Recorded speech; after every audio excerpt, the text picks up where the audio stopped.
ট্যাংরা মাছগুলো নুন হলুদ মাখিয়ে নিলাম। দেখুন আজ আমি ট্যাংরা মাছ বানাচ্ছি, ঝাল ট্যাংরা আজকে আমাদের রেসিপি। এটাতে আমি ট্যাংরা মাছগুলো ধুয়ে নিয়ে নুন হলুদ মাখিয়ে রেখে দিয়েছি।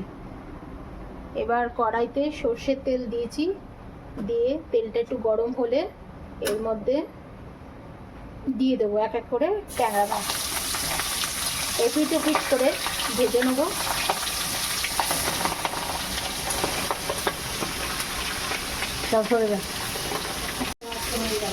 এবার দেখুন আপনারা এই মাছটা দিয়ে তেলটা যদি গরম হওয়ার পরে একটু যদি আদা দিয়ে দেন, দিয়ে তারপরে মাছগুলো দেন, তাহলে মাছগুলো ফাটবে না। আর অনেক মাছ আছে যেমন কড়াইতে দিলে লেগে যায়, তখন তেলের মধ্যে যদি একটু নুন দিয়ে তারপরে মাছগুলো দেন, তাহলে আপনার মাছগুলো কড়াইতে লেগে যাবে না।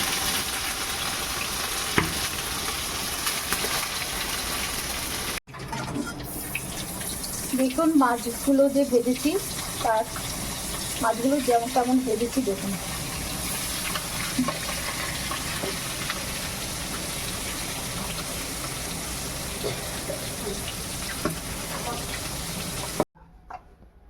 সর্ষের তেল কড়াইতে মাছটা ভেজে তুলে নিলাম, তারপরে আবার খানিকটা তেল দিলাম সর্ষের তেল, তার মধ্যে একটু গোটা জিরে দিয়ে দিলাম।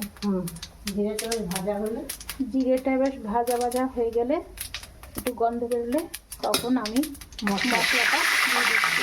মশলার মধ্যে আদা,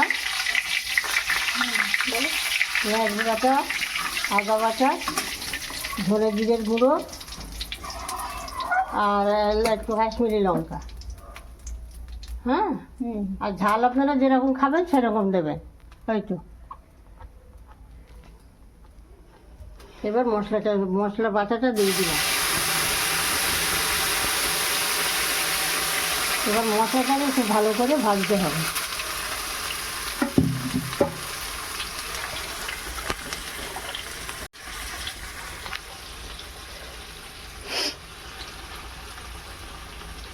দেখুন মশলা কড়াইয়ের মধ্যে মশলা দিয়ে দিয়েছি, দিয়ে আর গোটা কাঁচা লঙ্কা দিয়ে দিয়েছি 4-5টার মতন। আপনারা যেরকম ঝাল খাবেন সেই আন্দাজ মতো দেবেন কাঁচা লঙ্কা। কাশ্মীরি লঙ্কা, গোলমরিচের গুঁড়ো 1/2 চামচ, গোলমরিচের গুঁড়ো 1/2 চা চামচ দিয়ে দিয়েছি। এবার মশলাটাকে পেস্ট মিক্স করতে হবে। এবার খুন্তি দিয়ে অনবরত মশলাটাকে নাড়তে হবে যতক্ষণ না তেলটা ছেড়ে আসবে। মশলা থেকে তেল ছেড়ে আসলেই তারপরে আপনারা যেরকম ঝোল খাবেন সেই আন্দাজে জল দেবে যাবেন।